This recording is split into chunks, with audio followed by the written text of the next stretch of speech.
భాగవత పురాణం ప్రకారం రాధాకృష్ణుల దైవిక ప్రేమకు గుర్తుగా హోలీ పండుగను జరుపుకుంటారు. పురాణ కథల ప్రకారం కృష్ణుడు ముదురు రంగులో ఉంటాడు, రాధ చాలా అందంగా ఉంటుంది. ఓ రోజు కృష్ణుడు తల్లి యశోద వద్దకు వెళ్ళి రాధ గురించి చెప్తాడు. రాధ మేనిఛాయ మెరుపు తన ఒంటి ఛాయ పూర్తి విరుద్ధంగా ఉంది, ఆమె నా ప్రేమను అంగీకరిస్తుందా అని అడుగుతాడు.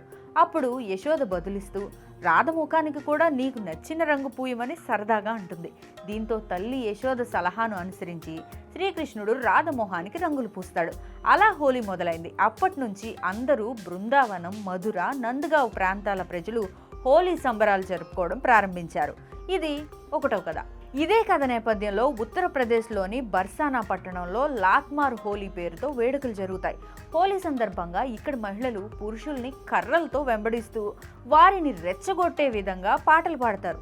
బర్సానా అనేది రాధ స్వస్థలం. తల్లి యశోద మాట విని శ్రీకృష్ణుడు అతడి స్నేహితులతో కలిసి రాధ వద్దకు వస్తారు. ఆ సమయంలో శ్రీకృష్ణుడు రాధకు, అతడి స్నేహితులు అక్కడి గోపికలకు రంగులు పూస్తారు. దీంతో వారు వీరిని కర్రలతో వెంబడిస్తారు. ఇదే సంప్రదాయం ప్రతి హోలీకి కొనసాగుతోంది. ఇక రెండో కథ, కాముడు రతీదేవి. శివపురాణాల ప్రకారం పరమశివుడు అన్నింటినీ వదిలి తన ధ్యానంలోనే సమాధి అవుతాడు. దీనికి ఆందోళన చెందిన పార్వతీదేవి ప్రేమదేవుడైన కాముడిని సహాయం కోరుతుంది. దీంతో కాముడు శివుడిపై మన్మథ బాణం విసురుతాడు. ధ్యానం విచ్ఛిన్నం అవడంతో శివుడు కోపోద్రిక్తుడై కాముడిపై మూడో కన్ను తెరుస్తాడు. దీంతో కాముడు భస్మం అవుతాడు. అయితే కాముడి భార్య రతీదేవి కఠోర దీక్ష చేసి శివునికి శరణు కోరగా శివుడు కామదేవుడిని క్షమించి అతనిని తన దైవిక రూపానికి తిరిగిస్తాడు. ఇది ఫాల్గుణ పౌర్ణమి గడియల్లోనే జరుగుతుంది. అన్ని వేళలా కామం తగదని హోలీకి ఒకరోజు ముందు కామదహనం నిర్వహిస్తారు.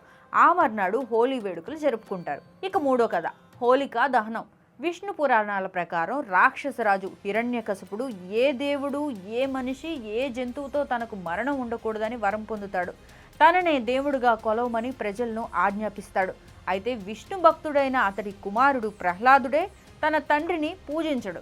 దీంతో హిరణ్యకశిపుడు సోదరి హోలికను ప్రహ్లాదుని చంపాల్సిందిగా సూచిస్తాడు.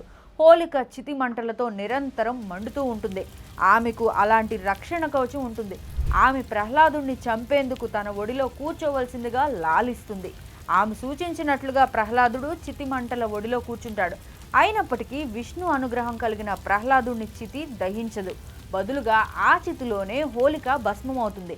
అనంతరం విష్ణువు సగం నరుడు, సగం సింహంగా నరసింహుడుగా హిరణ్యకశిపుని సంహరించాడు. ఇది పాల్గొన పౌర్ణమి రోజే జరిగిందని పురాణాల కథనం.